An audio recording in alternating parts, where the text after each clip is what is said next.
Remember, remember, the 5th of November, the Gunpowder Treason and Plot. I know of no reason why the Gunpowder Treason should ever be forgot. Guy Fawkes and his companions did the scheme contrive to blow the king and parliament all up alive. 70 barrels laid below to prove all England's overthrow. But by God's providence him they catch, with a dark lantern lighting a match. A stick and a stake for King James's sake. If you won't give me one, I'll take two, the better for me, and the worse for you. A rope, to hang the Pope, a pennet of cheese to choke him, a pint of beer to wash it down, and a jolly good fire to burn him. Hollo, boys, make the bells ring. Hollo, boys, God save the king. Hip hip, hooray.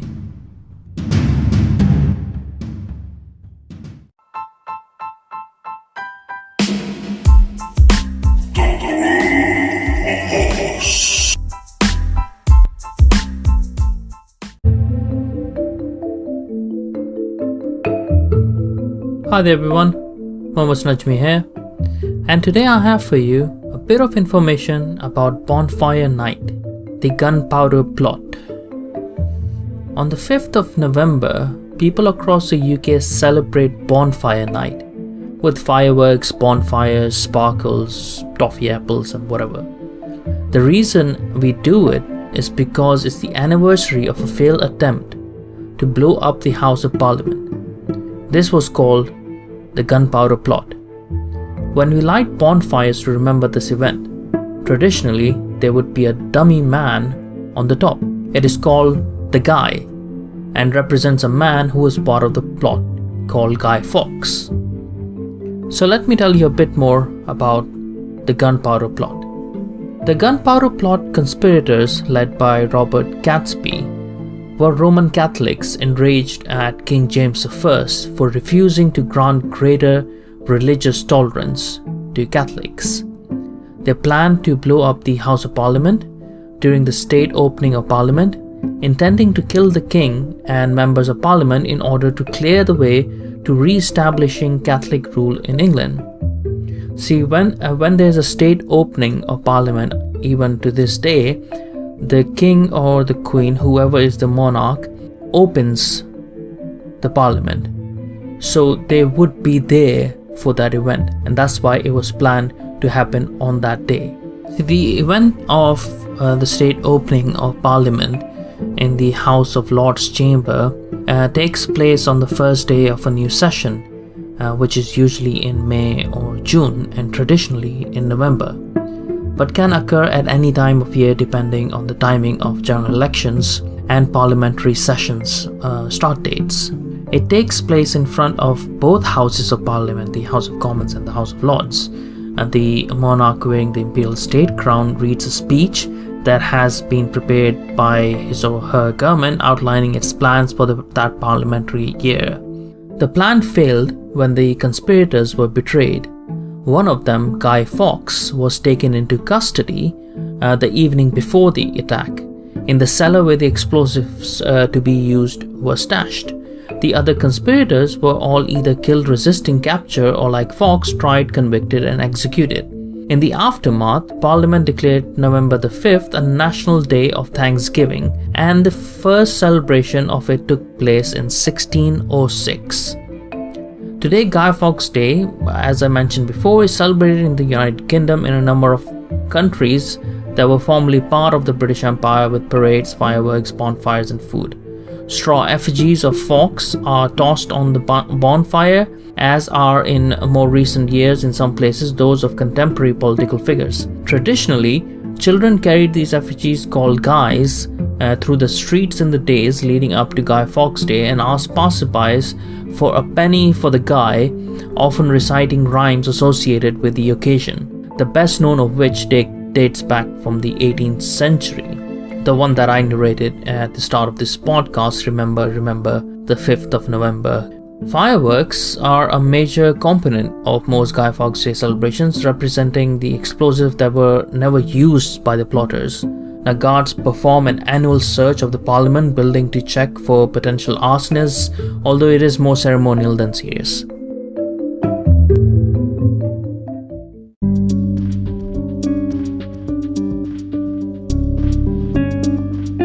Here are some interesting facts about the Gunpowder Plot, Guy Fawkes Night or Bonfire Night. Number 1. The celebrations marks the anniversary of a plot to blow up the Houses of Parliament in 1605, as we mentioned before, otherwise known as the Gunpowder Plot. The attack was planned by a group of 13 men led by Robert Gatsby. Number 2. Guy Fawkes was born on April 13th, 1570 in Stonegate in York. He was an experienced soldier, and even though he didn't fight for his country, he did fight for the Spanish against the Dutch in the Netherlands. This is where he gained experience with explosives and gave himself the nickname Guido. Number 3.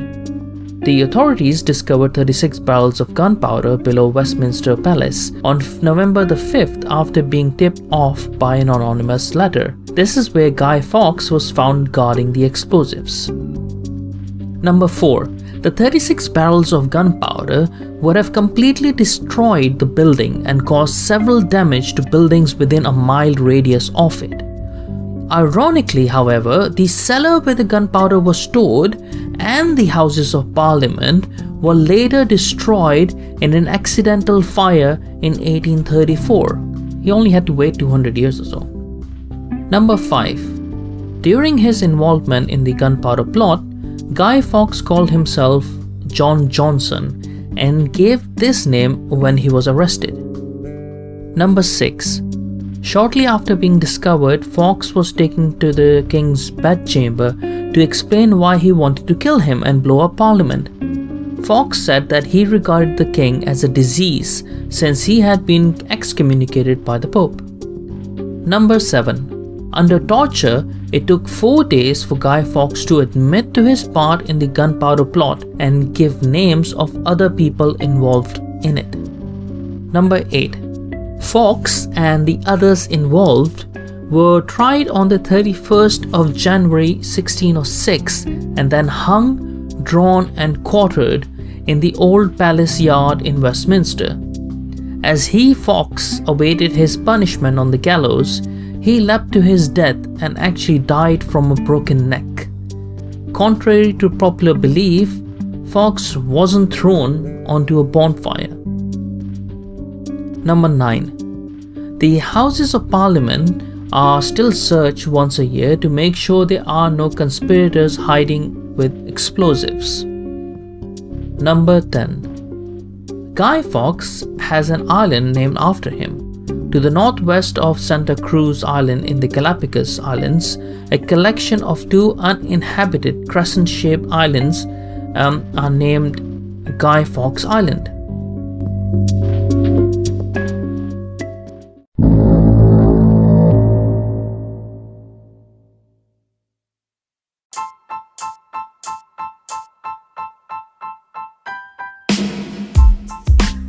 Alright folks, that's all I have for you today. Just a short episode about the 5th of November and the importance around it and why British people celebrate it. Next time, I will try to record the missing episode about the history of Essex. Till that time, take care, be good, and thank you so much for listening.